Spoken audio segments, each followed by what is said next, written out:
Telangana CM Revanth Reddy ప్రచారంలో దూసుకెళ్తున్నారు. ఒకవైపు ఎండలు మండుతున్నా రోజుకు 3 నుంచి 4 చోట్ల సభలకు హాజరవుతున్నారు. కాంగ్రెస్ అభ్యర్థులను గెలిపించాలని కోరుతున్నారు. ఎన్నికల ప్రచారంలో భాగంగా ఇవాళ రేవంత్ రెడ్డి సిరిసిల్ల చెల్లబోతున్నారు. కాంగ్రెస్ నిర్వహించే జనజాతర సభకు హాజరు కానున్నారు. ఇక నిన్న పలుచోట్ల ప్రచారంలో బీజేపీ బీఆర్ఎస్ ను టార్గెట్ చేశారు సీఎం రేవంత్ రెడ్డి.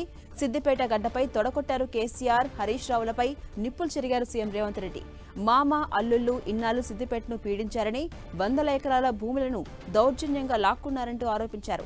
సిద్దిపేటకు పట్టిన చీడపీడలను వదిలించేందుకే సమయం వచ్చిందన్నారు రేవంత్ రెడ్డి. రిజర్వేషన్లపై తాను మాట్లాడుతుంటే బీజేపీకి ఏమాత్రం నచ్చట్లేదన్నారు సీఎం రేవంత్. అందుకే ఢిల్లీ పోలీసులతో అమిత్ షా కేసు పెట్టించారని ఆరోపించారు. బీఆర్ఎస్ 10 ఏళ్ల పాలనలో తనపై ఎన్నో కేసులు పెట్టారని, చర్లపల్లి జైలుకు పంపారన్నారు. అయినా భయపడలేదని, ఇప్పుడు ఢిల్లీ సుల్తాన్లకు భయపడే ప్రసక్తే లేదన్నారు రేవంత్ రెడ్డి.